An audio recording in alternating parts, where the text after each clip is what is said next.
وصلى الله وسلم وبارك عليه وعلى آله وصحبه أجمعين. Among the du'as that the Prophet ﷺ frequently recited, and this was reported by the companions of Rasulullah ﷺ, not only during the month of Ramadan, but outside of the month of Ramadan, the Prophet frequently recited, رَبَّنَا آتِنَا فِي الدُّنْيَا حَسَنَةً وَفِي الْآخِرَةِ حَسَنَةً وَقِنَا عَذَابَ النَّارِ. On one occasion, Abu Ya'la radiallahu ta'ala narrates the Prophet ﷺ when addressing the companions, giving them some advices, and he said to him, لَا تَنْسَوْا عَظِيمَتَيْنِ. Don't neglect in asking for two great things. Don't neglect in asking for two major things. And this was also encouraged by Rasulullah ﷺ in the month of Ramadan.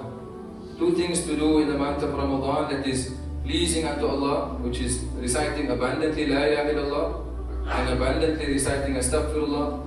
And two things you cannot go without asking Allah for during the month of Ramadan is asking Allah for Jannah and to save us from the fire of Jahannam. May Allah protect us, inshallah, Ameen, and our families.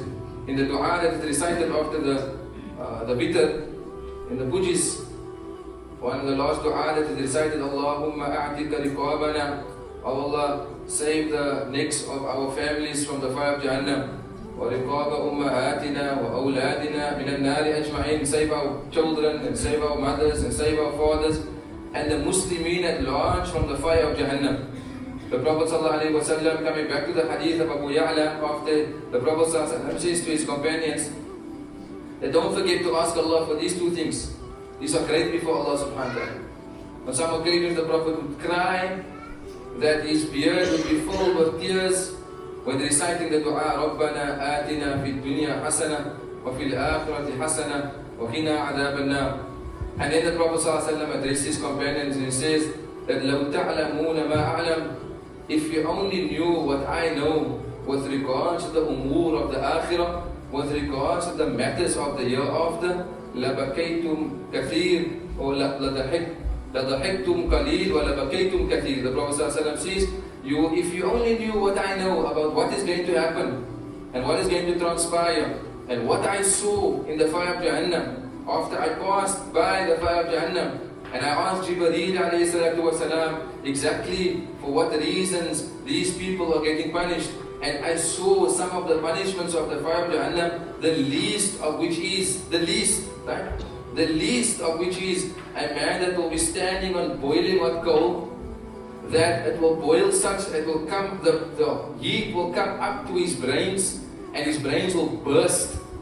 And once that happens and it's finished and his brains burst, it will reform him again and he will stand once again on that coal. It will boil from his feet up to his head and it will burst, and it will continuously happening over and over and over. May Allah protect us, inshallah. That's amongst the least punishments of the fire. May Allah protect us, Ya Rabbi.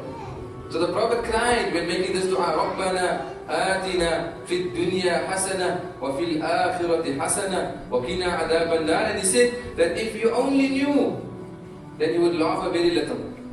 And you would cry much before Allah subhanahu wa ta'ala, pleading unto Allah, and Allah subhanahu wa ta'ala save us from the fire of Jahannam. May Allah save us, inshallah, Ameen. These are the days, the last 10 days, when that is possible. Wherein Allah, Rasulullah sallallahu alayhi wa sallam says, in these days, ask Allah to save yourselves from the fire of Jahannam. Remember that you as a guardian, you as an amir, you as someone that is looking after others, you have a responsibility over others as well. Allah reminds us in the Quran, Ya ayyuhal ladhina amanu qu anfusakum wa ahlikum nara. You save yourself and you save your family from the fire of Jahannam. The notion of saying, hy drasa eie sonne. That's not what Allah wants from us. Hy drasa eie sonne. We keep on saying this, you know. When our children are off the path and they say, you know what, it's fine, leave him, he's carrying his own sins. You're responsible for that. Qu anfusakum wa ahlikum, Allah said, and your family. And your family. And your family. Previously we've spoken about, and I didn't really want to touch on this. It's not part of what I prepared for this evening. But it just came to mind, you know, someone sent me a message with regards to what we've spoken about previously, with regards to looking after our family and looking after our children and knowing their whereabouts. And this is very important. Know where they are in the evenings. Know what they are doing in the evenings. A girl and a boy coming to Qiyam al-Layl, that is ghayr mahram to each other, has no place in coming actually together. Yeah. What's the point of coming? Trying to make Allah happy, but you came to make Allah happy, to make Allah unhappy the way you're coming. And then you leave, and then you expect Allah to accept what you've just done. SubhanAllah. It's like breaking your fast with something haram, man. You fast all day for Allah, then with the Heineken you break your fast. So what's... Know the whereabouts of your children. Especially in these days. MashaAllah, tabarakallah, there's so much good and may Allah increase in khair, inshallah.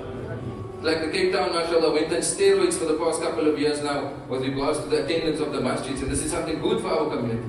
There's something great for our community. The world looks upon us to see how, mashallah, we are progressing as a Muslim community in this community and the broader Muslim Cape Town community and the Western Cape and South Africa. Our Muslim community is growing in numbers, but at the same time there's a fitna that also can attach to it. So we ask Allah subhanahu wa ta'ala, Allah protect us from all fitna and fasad. And Allah subhanahu wa ta'ala protect the hearts of our children. And Allah protect our hearts. And ultimately we ask Allah in these days that Allah subhanahu wa ta'ala save ourselves and save our families and save our community and the community of the world from the fire of Jahannam. And ultimately we can be gathered with Sayyidina Muhammadin sallallahu alayhi wa sallam and his companions and those that followed after him in A'la al-Firdaus ma'al Nabiyyin and Siddiqeen and Shuhada and Salihin wa sallallahu ala Sayyidina Muhammadin walhamdulillahi rabbil alameen.